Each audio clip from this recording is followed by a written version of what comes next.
Hey, it's Kyle here, and today I'm going to be talking about one of my favorite authors, Harry Turtledove. Absolutely love Turtledove. Great author.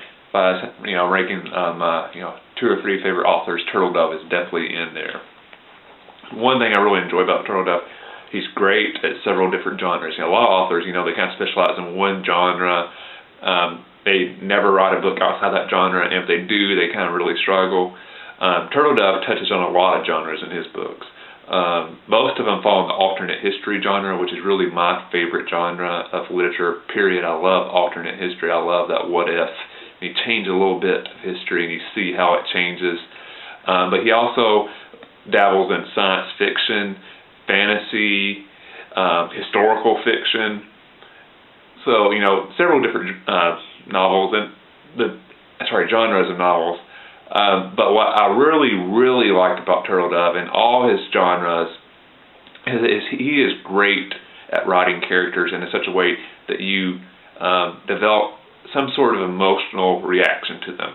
Be it you love them, the villains you hate, you find somebody funny, whatever it is, the emotional attachment. He makes you care about the character in some way, be it positively or negatively. Like some of the villains, the ones you just absolutely hate and despise, the villains are such good ones. Other characters you really care about, and you really develop a strong attachment to.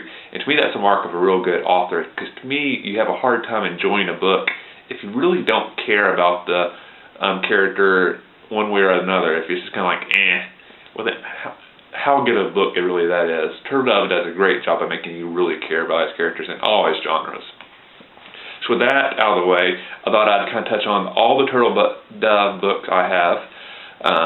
I have a lot. I have more books by Turtledove than I do of any author. So this will be a little bit of a longer video, but I hope you'll stay tuned for the entire thing so you can learn about some great books from Harry Turtledove. First up, I'll start. I'm going to review these books. He writes a lot of series, so I'll kind of do them by series by series. The first series I want to talk about is his Atlantis series, which involves opening Atlantis, the United States of Atlantis, and liberating Atlantis. Now, I want to say one thing. It drives me crazy that I have 3 books and one's a hardcover. That absolutely drives me bonkers. I can't stand it. Eventually, I'm going to get this one paperback, so it matches the rest of my series. That series is very unique. That kind of takes a bit of an alternate history to the extreme, which basically imagines what if what we know of as today as the East Coast of the United States, at some point way back in the process of the continents forming, the East Coast had broken off and kind of formed an island in the middle of the Atlantic between Europe and mainland rest of North America. In Turtledove's 3-book series, when European sailors find this island, they name it Atlantis, hence the name of the series. And a lot of the events that transpire in the book involving European colonization and how the colonists then relate with their European masters closely resembles what happens in the United States in real history with the American Revolution and the Civil War and stuff. So it was a kind of unique way to kind of do an alternate history of American history. Really enjoyed it. It's a great series. A short series, 3-book series. Some of Turtledove series are really long. This is an actual short series, 3 books. The next one I want to talk about, I'll just term his Civil War series. Starts off with How Few Remain, The Great War, American Front, The Great War, Walk in Hell, The Great War, Breakthroughs, American Empire, Blood and Iron, American Empire, The Sinner Cannot Hold, American Empire, Victorious Opposition. Sorry, I have to reach out and go to these others. Settling Accounts, Return Engagement. Settling Accounts, Drive to the East. Settling Accounts, The Grapple. Settling Accounts, In at the Death. With this series, which like I refer to as a Civil War series, Turtledove takes a very common idea in alternate history, probably the most common idea in American alternate history. What would have happened if the Confederacy had won the Civil War? I think Turtledove does very interestingly here. Most books with that idea kind of play on how would the South won the Civil War and what would have happened immediately after the Civil War. Only one of Turtledove's books is really closely after the Civil War in this series. The rest take place in the 19-teens, around the World War I, in the period between World War I and World War II, and then the actual events of World War II. So basically what Turtledove takes is, how would have the world been different if the South had won the Civil War? Then you had two countries in North America, the mainland United States. You had the United States and the Confederate States of America. And how would that have impacted the events of World War I and World War II? And basically, Turtledove's account in the series is the United States and the Confederacy would have took opposite sides in each of these wars. So where in actual history, the main fighting was taking place in Europe and in World War II, obviously in Asia as well. In this series, because the United States Confederacy is involved, there's just as much fighting going on in North America as in there's Europe. So it's kind of a very interesting take on world history and the idea of what would happen if the Confederacy had won the Civil War. Really enjoyed the series. Very well done. Turtledove is very historically accurate with using real historical figures to work in with the characters that he's created in his own real world. Love that series. I was really sad when the series came to an end because I'd really been enjoying reading that series over the years.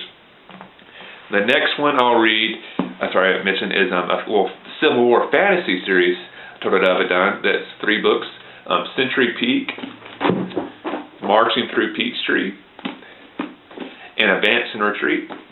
What makes this book interesting is kind of an alternate history / fantasy combo. Basically what Turtledove does is he takes General Sherman's campaign through Tennessee and Georgia and kind of changes it and imagines what would have happened instead of technology like cannons and guns. What would have happened if magic was the reality and the weapon that they used? So instead of engineers and stuff, you have magicians and that magical fantasy element of which side can cast the better spells wins the battles and stuff. But he's doing this in real historical battles, so battles that actually took place in the Civil War. He's just throwing magic in there, which is really, to me, an interesting idea that I'd never really seen playing out that way before.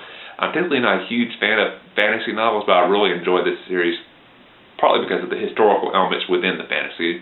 So that's a great series. This is a little 2-book series, Into the Beginning and Days of Infamy. I kind of refer to this as his World War II Japanese series. Basically, the idea behind this little 2-book series is, what would have happened if Japan had decided to follow up their bombing of Pearl Harbor with immediately invading Hawaii? And how would that have changed the events of World War II in the Pacific? Very interesting idea. Liked how he played it out. He does a great job of giving the viewpoints of the war through the American and Japanese soldiers and the civilians in Hawaii. So he has a very balanced account. Really enjoyed this book. And like I said, I kind of liked it because it was a short series, so you didn't feel like you had to commit too much time. It's just 2 books. Next up is what I kind of call his World War II sci-fi series, World War in the Balance, World War Tilting the Balance, World War Upsetting the Balance, World War Striking the Balance, Colonization Second Contact, Colonization Down to Earth, Colonization Aftershocks, and Homeward Bound. Basically what this series does is take, to me, a really, really far-fetched idea, but somehow makes it seem believable. Basically what Turtledove does in this plot is during the heat of World War II, Germany's fully at war with everybody in Europe and the United States. Japan's already bombed Pearl Harbor. The war is at its height. It's going full on. What would have happened if during this moment alien force had invaded Earth and began to try to basically conquer the planet? And how would these former warring countries like Nazi Germany, the Soviet Union, Great Britain, the United States, Japan, how would they react? Would they come together and kind of unite to fight the alien conquerors of Earth? Or would they keep on fighting each other and the alien? How would they do all this? How would the aliens react to this complex human society where you have the Nazis on one side, Soviet Union, the United States. What would they think of humanity? It's a very, very interesting series because it includes two of my favorite genres. Alternate history does a great job of including real historical events, real historical characters, and at the same time this far-fetched idea of this basically galactic alien empire deciding they want to conquer Earth, and what their reaction is to human society. Really enjoyed that series. That was another series I was really sad when they ended it, although I will say the last book in the series I absolutely hated. I thought Turtledove went a little bit off the mark with the last book. But other than the last book in the series, really enjoyed that series. So if you like sci-fi, that's a great series. If you like alternate history, that's a great series. If you like both, it's probably the series you've been dreaming about. It's an awesome series. The last two books I want to talk about are two standalone books that Turtledove did. And he's done a lot of standalone books. These just happen to be the two I have. So don't think he just writes in long series. Will do a standalone series every once in a while. This is a historical fiction book, Give Me Back My Legions, which tells the story of the very famous event in the Roman Empire when Augustus had basically tasked a few legions to try to bring Germany into the Roman Empire. And very famously, I'm not going to ruin any plot points because it talks about this in the back cover of the novel, the Germanic tribes basically wipe out these three legions. Basically, Turtledove puts you in place of the characters on both sides of this battle, the Germanic tribes and the Roman Empire, and kind of plays out the events to kind of imagine how they happened. So it kind of puts you in their places to see how history unfolded. Like I said, this is a historical novel, not alternate history, straight up history. Really enjoyed it. This is the last one of Turtledove books I just read. Just finished this actually a month or two ago. The last book I'll mention is The Man with the Iron Heart. This is alternate history. I enjoyed this book. It was one of my favorites. The idea behind this is basically what would have happened if Nazi Germany early on in the war had kind of realized they were going to lose, and they began basically preparing to fight a guerrilla warfare, almost in the style of the Vietnam War or the conflicts in Iraq and Afghanistan, and how would the Allies reacted to this guerrilla war after they had defeated the main German army, like it actually happened in World War II. The main reason this wasn't one of my favorite Turtledove books, I felt like some of the aspects when he got into the guerrilla war part weren't quite realistic. He was kind of putting too much modern situations in this World War II aspect that I didn't quite buy. To me, that's what Turtledove is really good about in some of those books, when he takes these far-fetched ideas of like aliens invading Earth during World War II, something like that, and he does it in such a way that you just buy the concept. This one, I just wasn't buying some of his concepts at certain points of it, but it was still an interesting novel. I enjoyed reading it. So like I said, Harry Turtledove is one of my favorite authors. He's very talented in many different genres. I encourage you to kind of go check out Turtledove. Find one of his books that you think you would enjoy, read it, and I think if you do, you'll become hooked, become a big Turtledove fan, and want to read several other of his novels. I can't highly recommend the author more than I do Harry Turtledove, so I hope you'll check out one of his books. If you've read some Turtledove books that I didn't mention in this video, feel free to mention them in the comments, and I'll be sure to check them out if I haven't read them in the past. I look forward to what you have to say, and I hope you enjoyed the video, and I will see you the next time.